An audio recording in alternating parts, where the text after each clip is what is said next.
అఖిల తన ఫోన్లో తన అకౌంట్లో 40 కోట్లుండడం చూసి ఒక పక్క సంతోషంగా ఉన్నప్పటికీ అసలు ఎవరు పంపించారా అని ఆలోచిస్తూ ఇంటికొస్తుంది. అమ్మా, నీకు విషయం తెలుసా? ఈరోజు నేను చాలా సంతోషంగా ఉన్నాను. ఎందుకమ్మా అంత సంతోషం? ఏమైంది? నీకు తెలుసు కదమ్మా, మన కంపెనీ నష్టాల్లో ఉందని.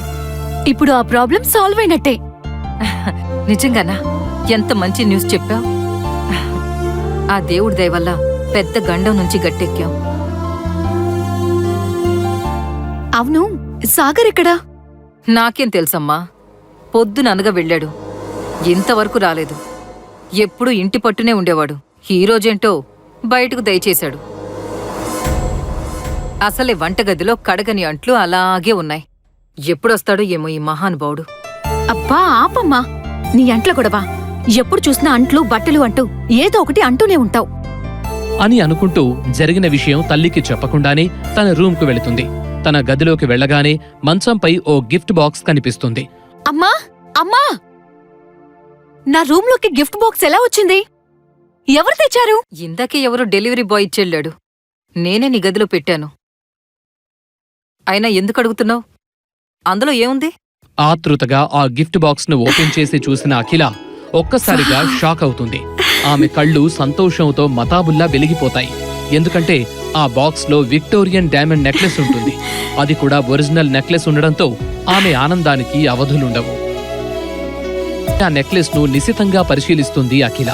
నైట్ పార్టీకి ఇది వేసుకుంటే ఎలా ఉంటుంది అని ఆలోచిస్తూ ఉంటుంది. వావ్ బేబీ, ఈ నెక్లెస్ అద్భుతంగా ఉంది. నైట్ మన ఫ్యామిలీ ఫంక్షన్ కు ఇది నేను వేసుకుంటాను అని శైలజ అనగానే అఖిల తన తల్లి వైపే చూస్తూ నవ్వుతుంది. ఏంటి బేబీ అలా నవ్వుతున్నావు? 50 ఏళ్ళొచ్చినా ఈ ముసల్దానికి ఇలాంటి కోరికలకేం తక్కువ లేదు అని అనుకుంటున్నావా? నేను అలా అనలేదమ్మా, నువ్వే ఊహించుకుంటున్నావు అని ముసిముసి నవ్వులు నవ్వుతుంది అఖిల. ఈ వయసులోనూ నీకంటే అందంగా ఉన్నానని నీకు కుళ్ళు, అందుకే అలా నవ్వుతున్నావు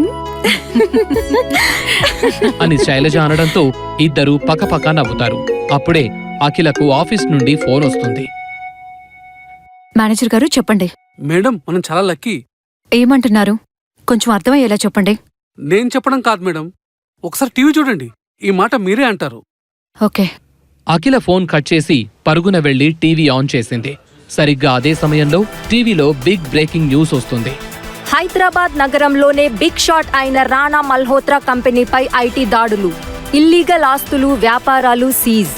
ఓవర్ నైట్ లోనే రోడ్డుపైకి వచ్చిన ప్రముఖ వ్యాపారవేత్త రాణా మల్హోత్రా. అతనితో సంబంధాలున్న పలు రాజకీయవేత్తలను, వ్యాపారవేత్తలను కూడా విచారించనున్న ఇన్కమ్ ట్యాక్స్ అధికారులు. ఈ సంఘటనతో హైదరాబాద్లోని ప్రముఖులు ఆశ్చర్యానికి గురయ్యారు. గతంలో రాణా మల్హోత్రాపై పలు ఆర్థికపరమైన కేసులు నమోదయ్యున్నట్టు అధికారులు గుర్తించారు అంటూ బ్రేకింగ్ న్యూస్ వస్తుంది. అది చూసిన అఖిల కళ్ళు పెద్దవిగా చేస్తూ మరింత షాక్ అవుతుంది. కొన్ని గంటల ముందు వరకు ఆ కంపెనీతో టైఅప్ అవ్వాలని అనుకున్న ఆమెకు ఇది పెద్ద రిలీఫే. కానీ సడన్ గా తన జీవితంలో ఈ మార్పులు రావడం చూసి ఆమెకు అంతా ఓ కలగా అనిపిస్తుంది. దీని వెనక ఎవరున్నారో అఖిల తెలుసుకోవాలనుకుంటుంది. వెంటనే ఫోన్ తీసి ఎవరికో కాల్ చేస్తుంది. హలో, నేను చెప్పేది జాగ్రత్తగా విను. కొన్ని గంటల క్రితం నా అకౌంట్కు హెవీ అమౌంట్ క్రెడిట్ అయింది. బ్యాంక్ వాళ్ళు కూడా ఆ డబ్బు ఎక్కడి నుంచి వచ్చాయో చెప్పలేకపోయారు. కాబట్టి వీలైనంత త్వరగా ఆ మనీ ట్రాన్స్ఫర్ డీటెయిల్స్ నాకు తెలియాలి. అలాగే గిఫ్ట్ బాక్స్ ఒకటి ఇవాళ మా ఇంటికొచ్చింది. దాన్ని ఎవరు పంపారో ట్రాక్ చెయ్యి. ఎంత త్వరగా వీలైతే అంత త్వరగా పంపు. చాలా అర్జెంట్ అని చెప్పి అఖిల ఫోన్ కట్ చేస్తుంది. అప్పుడే సాగర్ కూడా ఇంటికొస్తాడు. అతడు రావడం చూసిన శైలజ మళ్లీ రుసరుసలాడ్డం ప్రారంభిస్తుంది. ఇవాళంతా ఎక్కడికి వెళ్ళావు? ఇంట్లో పనంతా అలాగే ఉంది, ఎవరు చేయాలి ఇదంతా అని కసురుకుంటుంది శైలజ. ఏదో చెప్పబోయిన సాగర్ మాటను దూరనీయకుండా పదే పదే అరుస్తూ ఉంటుంది. అత్తయ్య, మీకన్నీ తర్వాత చెప్తాను, ముందు నేను అఖిలతో మాట్లాడివ్వండి. అప్పుడే అఖిల బెడ్రూమ్ నుంచి బయటకొచ్చింది. సాగర్ అది గమనించి, అఖిల, అది నాకు 50 లక్షలు కావాలి అని మాట తడబడుతూ అడుగుతాడు సాగర్. డబ్బు మాట వినగానే శైలజ ఒక్కసారిగా నోరు తెరుస్తుంది. వెంటనే ఏడవడం మొదలు పెడుతుంది. 50 లక్షలా? వామ్మో వామ్మో, వీడు కొంప కొల్లేరు చేసేలా ఉన్నాడే. జోదాలకి మరిగినట్టుగా ఉన్నాడు. ఏం చెయ్యాలరా దేవుడా, నా కూతుర్ని నువ్వే కాపాడాలి స్వామి. అని పాత సినిమాల్లో సూర్యకాంతంలా గగ్గోలు పెడుతుంది. శైలజ అంతటితో ఆగకుండా చేతులు 2 అల్లుడి ముఖం దగ్గరికి తీసుకొచ్చి పిడికిళ్లు విరుస్తూ తిట్టి పెడుతుంది. నీ బాబుగాడి సొమ్మేమైనా మా దగ్గర దాచిపెట్టావా? కాణి కూడబెట్టలేవు కాని అడిగిన వెంటనే లక్షలకి లక్షలు కుమ్మరించాలా? డబ్బు లేదు, గిబ్బు లేదు. వెళ్ళి ఇంటి పని చూడు, వెళ్ళు అని తన అల్లుడిపై చిర్రుబుర్రులాడుతుంది శైలజ. ఆమె మాటలకు సాగర్ అవమానంగా ఫీలవుతాడు. ఇంకా ఏదో అనబోతున్న శైలజను ఆపిన అఖిల, అమ్మా నువ్వు కాస్త ఆగు. 50 లక్షలు ఎందుకు నీకు? అది ఖాళీగానే ఉంటున్నాను కదా, చిన్న బిజినెస్ ఏదైనా స్టార్ట్ చేద్దామని అనుకుంటున్నాను అని అంటాడు సాగర్. అతని మాటలను బట్టి ఏదో దాస్తున్నాడని ఇట్టే కనిపెడుతుంది అఖిల. విషయమేంటో తెలుసుకోవాలనుకున్న అఖిల, ఇప్పటికిప్పుడు 50 లక్షలంటే కష్టమే. సరేలే, నేను ట్రై చేస్తా. అన్నట్టు పార్టీకి సూట్ తీసుకోమని డబ్బిచ్చాను కదా, మరి తీసుకున్నావా? తీసుకున్నా, అదే పని మీద వెళ్ళాను. సరే, త్వరగా రెడీ అవ్వు, పార్టీకి టైం అవుతుంది అని అఖిల చెప్పడంతో ఫ్రెష్ అప్ అవడానికి వెళ్తాడు సాగర్. 50 లక్షలా? దేవుడా!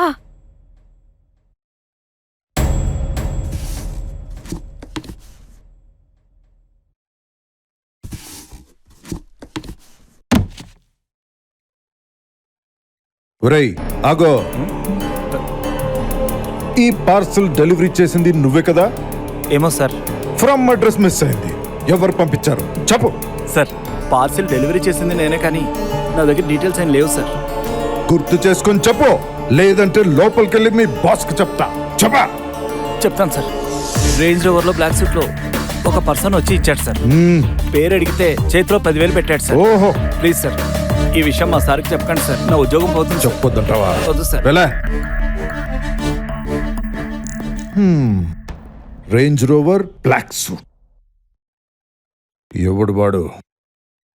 సార్, మీ ఆర్డర్ రెడీ అయింది, డెలివరీ పంపించమంటారా? ఓకే సార్, అలాగే.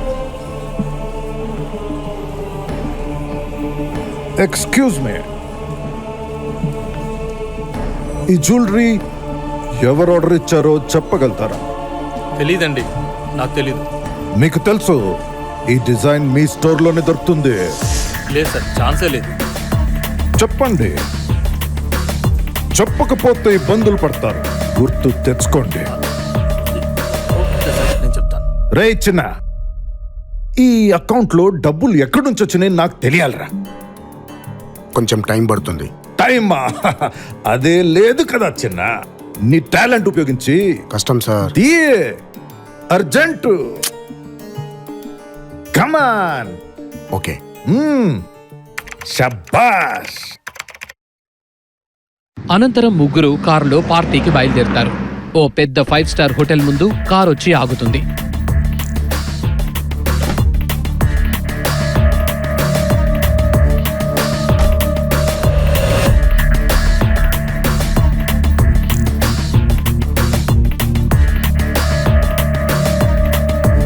ఫ్యామిలీ ఫంక్షన్ కావడంతో అఖిల రిచ్ ఫ్యామిలీ మెంబర్స్ అందరూ వచ్చి ఉంటారు. ఏమీ లేని సాగర్ను అఖిల పెళ్లి చేసుకుందని వాళ్లందరికీ ఆమె అంటే చిన్న చూపు. అయితే అఖిల మెడలో ఉన్న నెక్లెస్ చూసి వాళ్లు ఆశ్చర్యపోతారు. 50 కోట్ల విలువ చేసే ఆ నెక్లెస్ ను ఇంతవరకు వాళ్లు చూసిందే లేదు. అలాంటిది అఖిల ధరించడం చూసి ఫేక్ నెక్లెస్ వేసుకుందని ఎగతాళిగా మాట్లాడతారు. అయితే దాని అసలు వాల్యూ ఏంటో ఆమె ఒక్కదానికే తెలుసు. అందుకే ఏమీ పట్టనట్టుగా పెద్దగా మాట్లాడదు. అఖిల మెడలో విక్టోరియా డైమండ్ నెక్లెస్ చూసావా? అవును, అసలు దాని గురించి వింటమే కానీ ఇప్పటి వరకు చూసిందే లేదు.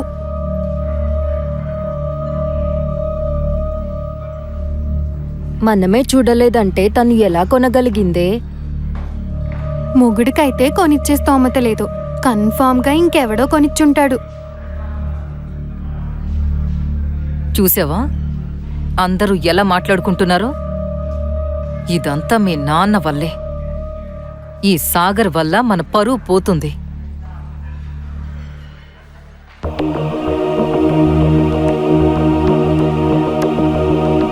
ఏంటమ్మా ఎప్పుడు ఇదే ఏడుపా నీకు? కనీసం పార్టీలో కూడా ప్రశాంతంగా ఉండనివ్వవా? ఈ బికారి గడి వల్ల ప్రశాంతత కూడానా?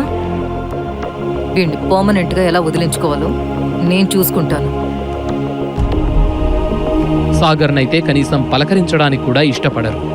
దీంతో ఓ మూలన ఒంటరిగా కూర్చుని డ్రింక్ తాగుతూ ఉంటాడు సాగర్. సాగర్ను క్యాటరింగ్ వాడు చూసుకోకుండా పక్కకు జరగమనటం, సాగర్ చేతిలో డ్రింక్ సూట్ మీద పడ్డం జరిగిపోయాయి.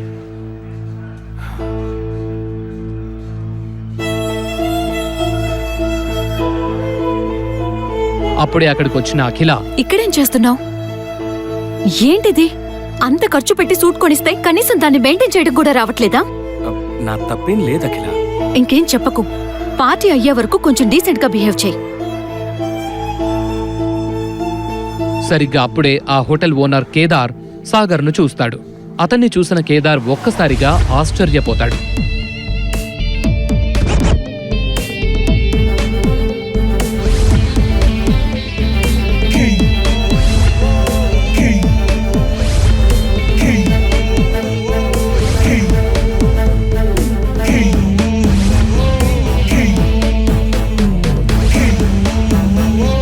సార్, మీరు సాగర్ అగ్నిహోత్రి కదా? అని అడుగుతాడు. సాగర్ మాత్రం ఏం చెప్పాలో తెలియక అక్కడి నుంచి వెళ్లిపోవాలని చూస్తాడు. ఏంటి సార్ అలా చూస్తున్నారు? నేను కేదార్.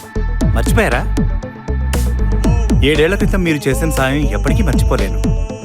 ఒక రకంగా నేను ఈ స్థాయిలో ఉన్నానంటే అది మీ వల్లే. హో, మీరా? బాగున్నారా?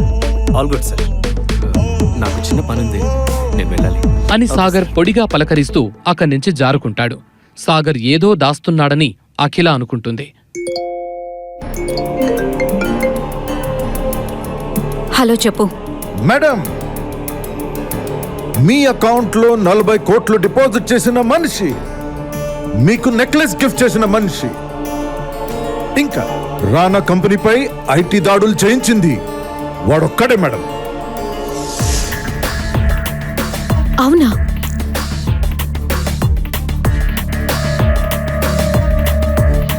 I've got proof.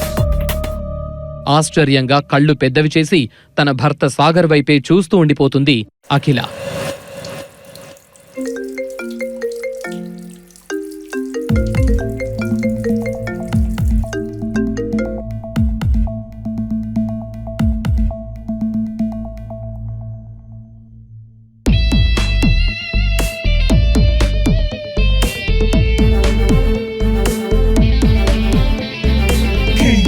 మరి నిజంగా సాగర్ అఖిల దగ్గర ఏమైనా దాస్తున్నాడా?